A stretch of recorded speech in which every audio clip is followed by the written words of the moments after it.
Bueno, y continuamos acá en Vladimir Laguna. Saludamos al abogado constitucionalista Jesús Silva. Gracias ¿Cómo por te va, tenerme en el Jesús? programa. Gracias por venir, caramba. Contento de estar en tu programa tan seguido en Venezuela. Muchas gracias porque, bueno, hay muchos temas, ¿no? Y tú decías hoy en Aporrea, hoy en Vladimir Laguna voy a decir cómo va a terminar el gobierno de Maduro. ¿Cómo es eso? Hay diferentes escenarios, Vladimir. Se han dicho muchas cosas que unas tienen asidero jurídico y otras no. En primer lugar, no puede haber una enmienda con efectos revocatorios, porque la Constitución que votamos los venezolanos tiene como institución para revocar el mandato el referéndum revocatorio, con todas sus características y elementos.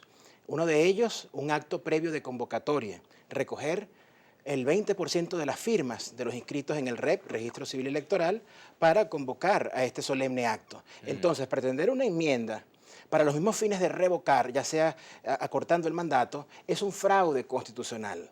De modo pues que esta es una réplica de lo que se vivió cuando en un momento dado contra Hugo Chávez se invocó un referéndum consultivo y esto fue desechado. ¿Por qué? Porque el referéndum consultivo no fue creado para revocar mandatos, sino que es un referéndum consultivo para consultar al país opiniones o decisiones sobre materias Ahora, importantes. si al pueblo se le consulta, por ejemplo, se le pregunta al pueblo, Jesús, y yo le preguntaba lo mismo en estos días en la radio a Germán Escarrá, y decía que sí se podía, sí se puede. Si se le pregunta al pueblo, por ejemplo, ¿usted está de acuerdo con que se le recorte el mandato o el periodo, no al presidente, a cualquier poder público electo, a la asamblea, a un gobernador?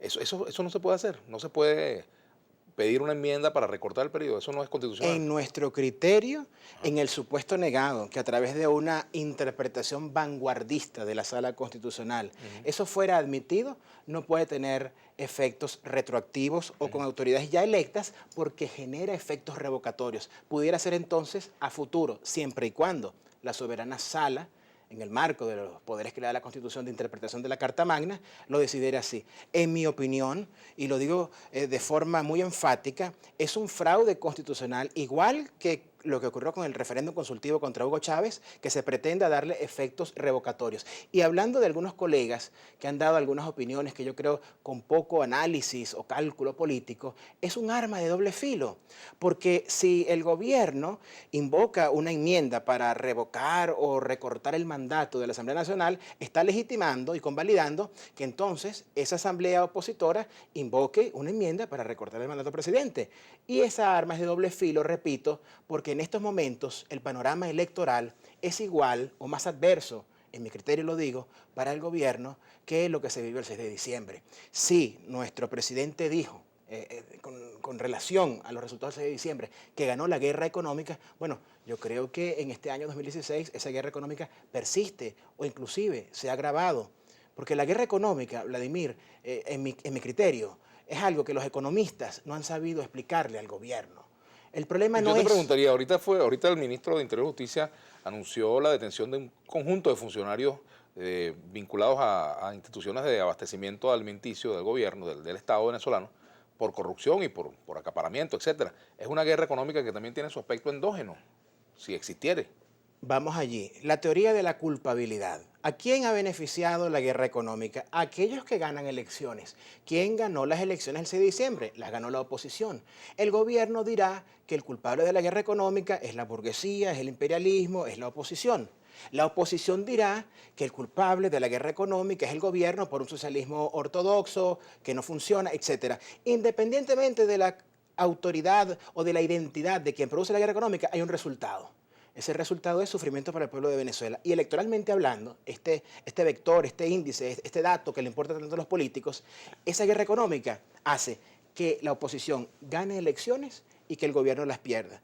Por eso, más allá de seguir hablando de quién la provoca y quién la impulsa, hay que resolverla. Hay que resolver la escasez de alimentos y medicinas, la inflación, la devaluación, las largas colas. Yo venía ahorita conduciendo mi automóvil por Plaza Venezuela para venir a Globovisión y vi nuevamente en ese abasto bicentenario tan emblemático las largas colas que me recuerdan, como tú sabes, ex militante del Partido Comunista, las colas que se hacían en los últimos años de la Unión Soviética. Inmensas colas para poder comer.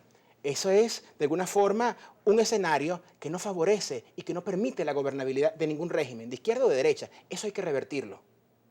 Oye, por aquí plantea General Grebus, un tuitero, @palmedia12. Palmeida 12 dice, dígale al amigo que la enmienda no es para revocar, es recortar periodo de 6 a 4 años. Se producen los mismos efectos bajo una denominación distinta. Eso es fraude constitucional y tengo certeza que bajo una interpretación sensata de la Sala Constitucional esta pretensión será rechazada. Quien dice que tiene la mayoría, como lo autoproclama la oposición, y que sacó en diciembre más de 7 millones de votos, no entiendo por qué le tiene pánico a recoger 4 millones de firmas, que ya se recogieron. Ese camino del revocatorio ya fue trazado, ya se vivió, ya ocurrió, sí está permitido. Pues si ellos gozan de una robusta mayoría, y yo pienso que en este momento las tendencias electorales, por eso de la guerra económica, lo favorecen al bando contrario, al bando opositor, pues recorran ese camino. ¿Y quién garantiza que no se produzca, por ejemplo, una situación de represalia como ocurrió con las firmas en la ocasión pasada? Fíjate, en ese tema de la lista Tascón, también hubo una precedente lista, que fue la lista de Súmate. De allí que la autoría o la creación intelectual de esa discriminación es difícil determinarla. Yo no sé hasta qué punto. Pero hubo hay una aplicación culpables. concreta y gente que fue despedida o que no puede ingresar a la administración pública por esa situación. Ejemplos hay muchísimos. Fíjate, Tú lo sabes bien. yo tengo con mucho énfasis una teoría diferente. Para mí hay gente que votó por la oposición o que son vinculados a la oposición, pero si tienen enchufes, si están enchufados, no se le aplica. Yo creo que esa lista Tascón, más que aplicarse a chavistas o antichavistas, fue una lista aplicada a desenchufados. Bueno, ahora fíjate tú, volviendo con el tema del TCJ, este posible conflicto de poderes que estamos viviendo en Venezuela, la Asamblea niega el decreto de emergencia económica al Ejecutivo. El Ejecutivo lo lleva al TCJ, el TCJ dice pues que el decreto está vigente. ¿Dónde está la constitucionalidad de esa decisión del TCJ? ¿En qué radica la constitucionalidad? La constitucionalidad del decreto emana de que la sala... Yo no me refiero al decreto, el decreto puede ser constitucional, pero la Asamblea por una valoración política puede aceptarlo o no. Eso es cierto. A lo que me remito es a la decisión, si la decisión del TCJ es constitucional o no. Sí lo es, sí lo es. ¿En qué radica su constitucionalidad? Fíjate, el artículo por sí mismo, en su interpretación muy clara, lo establece. Hay una aprobación que la da la Asamblea y hay una declaración de constitucionalidad que la da el TCJ. Perfectamente, con ese artículo se puede producir el caso, como ha ocurrido, que la Asamblea diga que no y que el tribunal dice que sí. No, pero el tribunal dice que sí a la constitucionalidad. Le corresponde a la Asamblea decir si el decreto va o no. Eso es lo que yo tengo entendido. Yo fui parlamentario, entiendo que fue así. Su aprobación política, si el Parlamento acompaña o no el decreto, pero que este instrumento forme parte del derecho vigente, eso depende del dictamen de la sala. Es decir, desde el punto de vista jurídico existe el instrumento y no lo puede anular la Asamblea. La Asamblea Entonces, emite un voto político. ¿para qué va el paso a la Asamblea? ¿Para qué el constituyente estableció en la Constitución que eso debía conocerlo la Asamblea? En términos de la gobernabilidad, en términos de la cooperación de los poderes públicos, en términos de que el visto bueno de la Asamblea se dé o no se dé. Pero la Asamblea está obligada a darle visto bueno, no está obligado. No está obligado, ni está obligado el TCJ a decir que no, porque antes Ahora, ¿quién resuelve ese la conflicto entre Asamblea. el TCJ y la Asamblea? Porque evidentemente hay una situación allí de roce institucional, Sí. para no decir choque, o podemos decir choque de poderes. Pues. Bueno, en nuestro criterio como estudiosos de la Constitución, ese conflicto lo resuelve el máximo tribunal en su sala constitucional, que es el máximo intérprete de la Constitución, artículos 334, 335, 336 de la Carta Magna. Pero para gente que no tiene compromiso con la República, lo debe de resolver la Corte Interamericana, Naciones Unidas o potencias extranjeras. La voz final de nuestra Carta Magna la establece la sala. Ahora, yo te interpretación. pregunto, ¿es constitucional, por ejemplo, que un grupo de ciudadanos digan, bueno, en vista de este conflicto vamos a recoger firmas para que esto se someta a consideración del pueblo? Un referéndum, por ejemplo.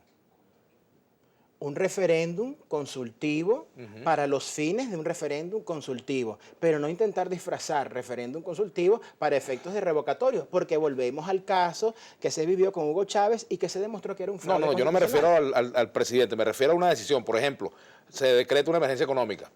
Si, por ejemplo, alguien dice, bueno, yo quiero que esto se le consulte a los ciudadanos no tienen opinión en esto. Sí, está en la Carta Magna, el referéndum abrogatorio. Hay 4 instituciones de bueno, a eso me refiero. Eso puede ser perfectamente aplicado. Lo puede aplicar, por ejemplo, esto que llaman, Vladimir, el Parlamento Comunal, que yo quiero pensar que fue un parlamento que se basa en el artículo 5 de la Carta Magna, donde dice que el pueblo se organiza para ejercer la democracia directa, y que no fue simplemente para una respuesta mediática a lo que fue la derrota electoral. Es decir, ahora, ese espero que ese parlamento comunal se cumpla sus eligió, fines. en tu opinión, de manera rigurosamente democrática, mediante la postulación, voto secreto, en fin. Siempre y cuando ese parlamento sea compuesto por las comunas y consejos comunales, tiene validez, tiene democracia interna. Si se convierte en un apéndice del gobierno, en una especie de ministerio paralelo u otra cosa, no lo tendría.